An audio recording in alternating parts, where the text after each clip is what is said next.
എന്താണ് hope project? Hope project ഇപ്പൊ ഒരു പഞ്ചവത്സര പദ്ധതിയായിട്ടൊക്കെ മാറി വരുന്നുണ്ട്. 5 പാട്ടുള്ള. അപ്പോൾ അത് ഈ പറഞ്ഞ കണക്ക് ഞാൻ ഓൺ കോമ്പോസിഷൻസ് ഒക്കെയും നമ്മുടെ ഒരു എക്സ്പീരിയൻസ് വെച്ചിട്ടാണ് എന്തെങ്കിലും ഇൻസ്പിറേഷൻ കിട്ടി ജീവിതമായിട്ട് കണക്റ്റഡ് ആയിട്ട് ചെയ്യാൻ എനിക്കൊരു താല്പര്യം. അപ്പം അങ്ങനെ വരാനായിട്ട് ഞാൻ കാത്തിരിക്കാറുണ്ട്. പാട്ട് അങ്ങനെ പെട്ടെന്ന് എനിക്ക് കമ്പോസ് അങ്ങനെ ഒരു ഇതില്ല. പക്ഷെ എനിക്ക് എന്തെങ്കിലും ഒരു ഇൻസ്പിറേഷൻ കിട്ടിയാൽ ജീവിതമായിട്ട് കണക്റ്റഡ് ആയിട്ട് എന്തെങ്കിലും മേക്ക് സോങ്സ്. അപ്പോൾ ഇതിലെ പാട്ടുകളെല്ലാം തന്നെ നമ്മുടെ കണക്റ്റഡ് പ്രതീക്ഷയുള്ള ഞാനൊരു സ്റ്റുഡിയോ ചെയ്തു. എൻ്റെ വീട്ടിൽ ചെറിയ സ്പേസ് ചെയ്യാന്ന് പറഞ്ഞ വലിയൊരു ആഗ്രഹമായിരുന്നു. അപ്പൊ അത് ചെയ്തു. മോന്റെ ഒരു വളർച്ച ഒക്കെ നമ്മൾക്ക് പ്രതീക്ഷ തരുന്നതാണ്. ആ സമയത്ത് കമ്പോസ് ചെയ്ത ഒരു 5 പാട്ടാണ്. അപ്പൊ അങ്ങനെ ഹോപ്പ് എന്ന് അതുകൊണ്ടാണ് ഇട്ടത്. ഹോപ്പിൽ ഇനി പാട്ടുകളുടെ എണ്ണം കൂടുവോ അതോ? കൂടാനൊന്നുമില്ല, തളർന്നിരിക്കുക. 3 പാട്ട് ഓൾറെഡി ഇറക്കി. അതിപ്പോ മ്യൂസിക് വീഡിയോയോട് കൂടി ചെയ്യുമ്പോഴാണ് കാണികൾക്ക് അല്ലെങ്കിൽ പ്രേക്ഷകർക്ക് ഒരു ഇൻട്രസ്റ്റ് ഉള്ളത്. നമ്മൾ പാട്ടായിട്ട് മാത്രം ഇറക്കിയിട്ട് ഇന്നത്തെ കാലത്ത് എനിക്ക് തോന്നുന്നില്ല യൂട്യൂബിലോ നമ്മൾ ചെയ്യുന്ന പാട്ട് എത്തിക്കാനും കൂടെ പറ്റുക. എത്തിച്ചു കഴിഞ്ഞാൽ അവരുടെ കയ്യിലാണ് ഇമ്പോർട്ടൻസ് ഉണ്ട്. അപ്പം for me music video is എന്താ പറയുക, വീഡിയോ മ്യൂസിക്കിനെ കോംപ്ലിമെന്റ് ചെയ്യുന്ന രീതിയിൽ ചെയ്ത് ഇറക്കി പാട്ടിനെ ആ ഒരു ഫ്ലേവർ കൊടുക്കുക എന്നുള്ളൊരു ആഗ്രഹത്തിലാണ് നമ്മൾ ഇത് ചെയ്യുന്നത്. അപ്പോൾ ഹോപ്പ് പ്രോജക്ട് അങ്ങനെ ഫസ്റ്റ് സോങ് വാസ് എന്താവോ എന്ന് പറഞ്ഞാൽ അതൊരു ഗോപ്രോയിൽ ഷൂട്ട് ചെയ്തു. എന്തുകൊണ്ടായിരിക്കും ഒരു നല്ല പ്രൊഡ്യൂസർ ഒന്നും ഈ ഇൻഡിപെൻഡന്റ് മ്യൂസിക്കിന് വേണ്ടിയിട്ട് വരാത്ത? അങ്ങനെ നമ്മൾ ഇത് ആവശ്യപ്പെട്ടാൽ പ്രോബബ്ലി ചെയ്യാൻ തയ്യാറായിട്ട് പ്രൊഡ്യൂസേഴ്സ് വന്നേക്കാം. പക്ഷെ അതില് കുറെ കണ്ടീഷൻസ് ഉണ്ട്. നമ്മൾ വേറെ ആളും കൂടെ ഇതിന്റെ അകത്ത് ഇടുകയാണ്. റെസ്പോൺസിബിലിറ്റിയുടെ ലെവൽ കൂടുകയാണ്. അവർക്ക് എന്താണ് അതിൽ നിന്ന് റിട്ടേൺ ചോദിച്ചാൽ അവർക്കൊന്നുമില്ല. Honestly speaking, if it is an ad then they have ഇപ്പോൾ ഒരു ആഡ് നമ്മൾ ഇൻഡിപെൻഡന്റ് സൈഡിലേക്ക് കൺവേർട്ട് ചെയ്യുകയാണെങ്കിൽ ഓക്കെ, അതിന്റെ ഒരു അഡ്വർടൈസ്മെന്റ് എങ്കിലും ഉണ്ട്. അല്ലാതെ ഒരു ഇൻഡിപെൻഡന്റ് പ്രോജക്റ്റ് ഒരാൾ പ്രൊഡ്യൂസ് ചെയ്തിട്ട് എന്താണ് പ്രയോജനം? സിനിമ ആണെങ്കിൽ ടിക്കറ്റ്സ് വഴി അല്ലെങ്കിൽ they will get the money back.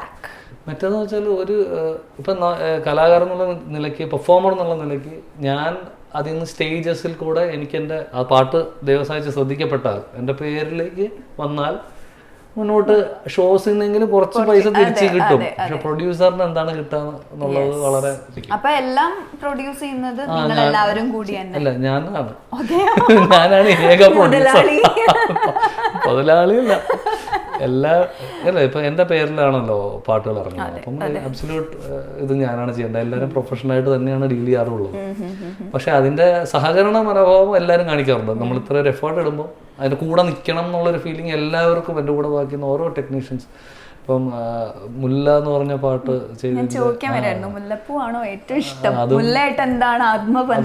അത് വിപിൻ ചേട്ടനാണ് ഷൂട്ട് ചെയ്തത്. നമ്മുടെ ഇതിന്റെ ഭാഗമായിട്ടുള്ള. പിന്നെ ചന്ദ്രുവാണ് അതും എഡിറ്റ് ആൻഡ് ഡയറക്ടർ ഞാനാണ്. പക്ഷെ എല്ലാ ടെക്നിക്കലി എല്ലാവരും എന്നെ സഹായിച്ചിട്ടുണ്ട്. അപ്പൊ മുല്ലപ്പൂവിനെ കുറിച്ച് പറഞ്ഞാൽ അങ്ങനെ മുല്ലപ്പൂ ഒരു നൊസ്റ്റാൾജിയ തന്നെയാണല്ലോ. അപ്പം എനിക്ക് എൻ്റെ ചൈൽഡ്ഹുഡുമായിട്ട് കണക്ട് ചെയ്യുന്ന കുറച്ച് കാര്യങ്ങളുണ്ട്. നമ്മുടെ ഇഷ്ടമുള്ള സ്ഥലങ്ങളിലൊക്കെ ഇതിന്റെ ചെടികൾ അപ്പോൾ സ്കൂളിലുണ്ടായിരുന്നു. എൻ്റെ ഏറ്റവും ക്ലോസ് ഫ്രണ്ടിന്റെ വീട്ടിലുണ്ടായിരുന്നു. നമ്മൾ സമയം ചെലവഴിക്കുന്നത്. അപ്പം ഞാൻ വിചാരിച്ചു ഇത് തന്നെ കാണുന്നതായിട്ടൊരു ഇമാജിനേഷൻ, ജസ്റ്റ് ഒരു സമയത്ത് ജോബിന്റെ തന്നെ ചെറുപ്പകാലം ഈ വിറ്റ്നസ് ചെയ്യുന്ന ഒരു പ്ലാന്റ്. ആ ചെടിക്കാണ്, പൂവിനല്ല കൂടുതൽ. മോർ ദാൻ ഇമ്പോർട്ടൻസ് ഞാൻ കൊടുത്തിരിക്കുന്നത് ചെടി, മുല്ല ചെടി എന്നുള്ളതാണ്. അപ്പൊ അങ്ങനെ ഒരു കമ്പാരിസൺ ആണ്. വലിയ എന്താ പറയാ, അതിൽ വലിയ സീരിയസ് വേറെ സംഭവമൊന്നുമില്ല. ഇങ്ങനത്തെ പ്രൊജക്ട്സ് ചെയ്ത് കഴിയുമ്പോ മനസ്സിനുണ്ടാവുന്ന ചെയ്ത വികാരം എന്താണ്? ഇറങ്ങിയാൽ ഭയങ്കര സന്തോഷമാണ്. ഇറങ്ങുന്ന വരെ ഭയങ്കര ടെൻഷനും, lot of hurdles in it.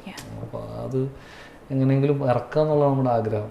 അത് ഇറക്കി കഴിയുമ്പോൾ ഭയങ്കര സന്തോഷമാണ്. അത് especially if the audience connected to their lifes. മനസ്സിലായി, അവരുടെ ജീവിതം. പലരും എന്നെ വിളിച്ച് പറയാറുണ്ട്, ഇങ്ങനെ പദയാത്ര എന്ന് പറഞ്ഞ പാട്ടൊക്കെ ഇങ്ങനെ രാവിലെ കേൾക്കും, പോസിറ്റീവ്. അപ്പൊ അതൊക്കെ നമ്മളെ സംബന്ധിച്ച് അവാർഡാണ്. ഞാനങ്ങനെ ഒരു കാലത്ത് എൻ്റെ ഒക്കെ ലൂപ്പായിരുന്നു അത്. അപ്പം അപ്പൊ ഓരോ പാട്ടുകൾ കണക്ട് ചെയ്യാൻ പറ്റിയല്ലേ. അപ്പൊ അതിലിപ്പോ ഓരോ സന്തോഷം വരില്ല. കാരണം നമ്മുടെ ലൈഫ് നമ്മൾ പ്രസന്റ് ചെയ്യണം. അതുമായിട്ട് അവർക്ക് ബന്ധപ്പെടാൻ പറ്റുന്നെങ്കിൽ I think an artist is very happy. ഇനി എന്താ ഫ്യൂച്ചർ പ്രോജക്ട്സ് ഒക്കെ? ഈ ഹോപ്പില് 2 പാട്ടും കൂടെ ഉണ്ട്. അപ്പൊ അതിന്റെ ഒരെണ്ണത്തിന് വീഡിയോ ഷൂട്ടിന്റെ പരിപാടിയിൽ ഇങ്ങനെ നിൽക്കുകയാണ്. ഈ വീഡിയോ ചെയ്യലാണ്. അതെ, മ്യൂസിക് ഇപ്പം നമ്മുടെ ടോട്ടൽ നമ്മുടെ ഏരിയയാണ്. നമ്മുടെ സുഹൃത്തുക്കളും ഒക്കെ ഉള്ളതുകൊണ്ടും ടെക്നീഷ്യൻസ്. വീഡിയോ എന്ന് പറയുന്നത് അത് ഇംപ്ലിമെന്റ് ചെയ്ത് ഒരു 5 മിനിറ്റിൽ അല്ലെങ്കിൽ 4.5 മിനിറ്റ് പാട്ടാണെങ്കിൽ content has to be conveyed അല്ലേ, അത് ഭയങ്കര പണിയാണ്. Music video is totally a different ball game. Cinema എന്ന് പറയുന്നത് ഡയലോഗ്സ് ഉണ്ടാവും, നമുക്ക് സ്ക്രിപ്റ്റ് ഉണ്ടാവും, 2.5 മണിക്കൂർ ഉണ്ടാവും. പക്ഷേ ഇത് 5 മിനിറ്റിൽ നമ്മൾ ആൾക്കാർക്ക് ബോറടിക്കാത്ത രീതിയിൽ പാട്ടിനെ എലിവേറ്റ് ചെയ്യുന്ന ഒരു വീഡിയോ ചെയ്യുക എന്ന് പറയുന്നത് ഭയങ്കര ചലഞ്ചിങ് തന്നെയാണെന്നാണ് എനിക്ക് തോന്നുന്നത്. പക്ഷേ ഹോപ്പ്ഫുള്ളി നമ്മൾ അത്ര ഹാർട്ട് ആൻഡ് സോൾ ഇടുകയാണെങ്കിൽ അതിനൊരു ഫലം എപ്പോഴെങ്കിലും ഒക്കെ കിട്ടും എന്നാണ് എൻ്റെ ഒരു കാഴ്ചപ്പാട്. ഇന്നല്ലെങ്കിൽ ഉടനെ ക്ലിക്കായോ അങ്ങനെയൊന്നും ഞാൻ ആഗ്രഹിക്കുന്നില്ല, പെട്ടെന്നൊരു ഹിറ്റോ. പക്ഷെ പതുക്കെ ആൾക്കാർ അതിലേക്ക് വന്നു കഴിഞ്ഞാൽ അതാണ് എനിക്ക് തോന്നുന്നത്, അത് എന്നും നിൽക്കും എന്നുള്ളൊരു ഫീലിംഗ് എനിക്ക് തോന്നുന്നു. ഹോപ്പ്ഫുള്ളി ഇതും അങ്ങനെ വരട്ടെ.